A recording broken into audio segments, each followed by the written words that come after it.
another horse that was red, and power was given to him to take peace from the earth, and that they should kill one another, and there was given unto him a great sword. And then here in Matthew 24:7, we see nation will rise against nation, and kingdom against kingdom. And then over here in Deuteronomy 32:25, we see the sword shall destroy outside. And then we go to the third seal. A black horse, and its rider had a pair of scales in his hand, a quart of wheat for a day's wage, and 3 quarts of barley for a day's wage, and do not harm the oil and the wine. Revelation 6, 5 and 6. And then in Matthew 24:7, we see, and there will be famines. And then in Deuteronomy 32:25, they shall be wasted with hunger. And then in the fourth seal, a pale horse, death and Hades were given power over 1/4 of the earth to kill with the sword, and with famine, and with pestilence, and by wild beasts. That was Revelation 6:8. And then if we go to Matthew 24:7 and 8, for nation will rise against nation, and kingdom against kingdom, and there will be famines and pestilences and earthquakes in various places. And these are but the beginning of the birth pains. And then if we go over here to Deuteronomy 32:23-25, I will spend my arrow, seal 1, on them. They shall be wasted with hunger, seal 3 and 4, devoured by pestilence, seal 4. I will send against them the teeth of beasts, seal 4. The sword, seal 2 and 4, shall destroy outside. Then we go to seal 5. Martyrs under the altar, judge and avenge our blood, each given a white robe and told to rest until the number of their fellow servants and their brothers should be complete, who were to be killed as they themselves had been. And then if we go over to Matthew 24:9, then they will deliver you up to tribulation and kill you, and you will be hated by all nations for my name's sake.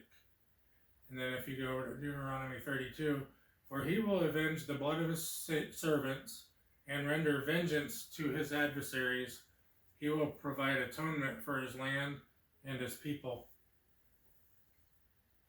And then in the sixth seal, then the kings, the great ones, and the generals, and the rich, and the powerful, and everyone, slave and free, hid in the caves and among the rocks of the mountains, calling to the mountains and rocks, fall on us, and hide us from the face of him who is seated on the throne, and from the wrath of the Lamb.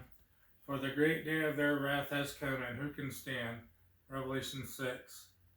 Then if we go over to Matthew 24, for as lightning comes from the east and shines as far as the west, so will be the coming of the Son of Man. Wherever the corpse is, there the vultures will gather. He called to all the birds that fly directly overhead, come gather for the great supper of God, to eat the flesh of kings, the flesh of captains, the flesh of mighty men, the flesh of horses and their riders, and the flesh of all men, both free and slave, both small and great. Revelation 19:17 and 18. And then if we go over here to Deuteronomy, we see, I whet my glittering sword, and my hand takes hold on judgment. I will render vengeance to my enemies, and repay those who hate me.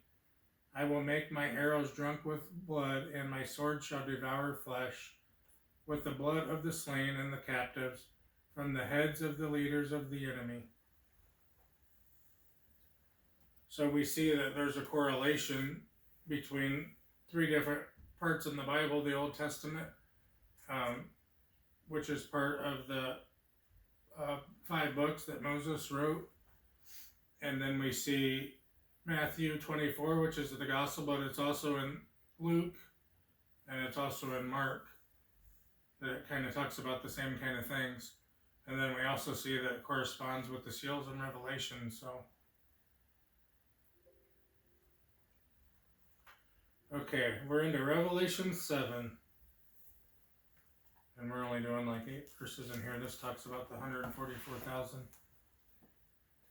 After these things I saw 4 angels standing at the 4 corners of the earth, holding the 4 winds of the earth, that the wind should not blow on the earth on the sea or on any tree. Then I saw another angel ascending from the east, having the seal of the living God, and he cried with a loud voice to the four angels to whom it was granted to harm the earth and the sea, saying, Do not harm the earth, the sea, or the trees till we have sealed the servants of our God on their foreheads. And I heard the number of those who were sealed, 144,000 of all the tribes of the children of Israel were sealed. And then verse 5.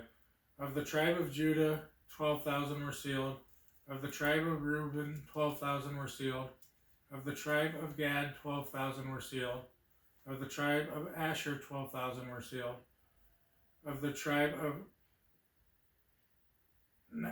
Naphtali, 12,000 were sealed.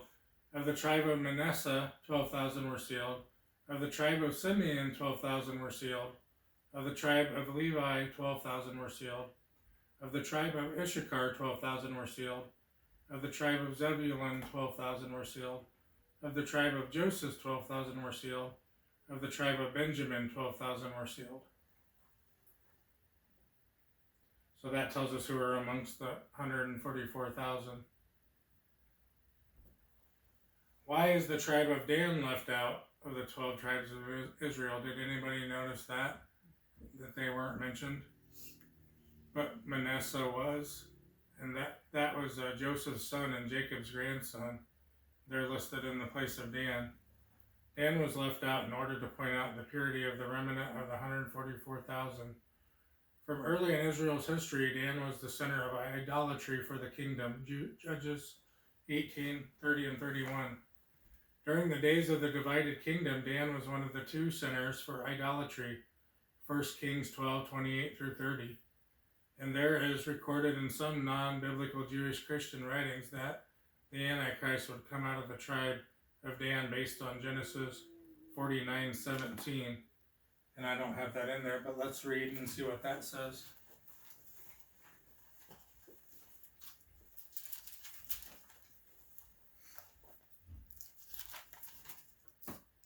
And if you find it for me, before me, go for it.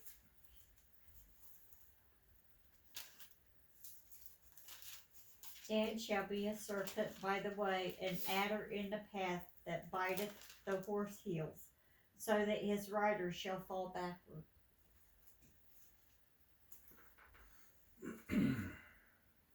So there it doesn't sound like Dan is doing a good thing to me, and I don't know that that's evidence that the Antichrist would come out of there, but it's a neat fact, I guess. 6 seal, 144,000 sealed. Revelation 7, 1 through 4. After this I saw four angels standing at the four corners of the earth, holding back the four winds of the earth, that no wind might blow on the earth or sea or against any tree. Then I saw another angel ascending from the rising of the sun, with the seal of the living God, and he called with a loud voice to the four angels, who had been given power to harm earth and sea, saying, Do not harm the earth or the sea or the trees until we have sealed the servants of our God on their foreheads. And I heard the number of the sealed, 144,000 sealed from every tribe of the sons of Israel. And that's the end of session 5. Okay, yeah. That's the end of session 5. So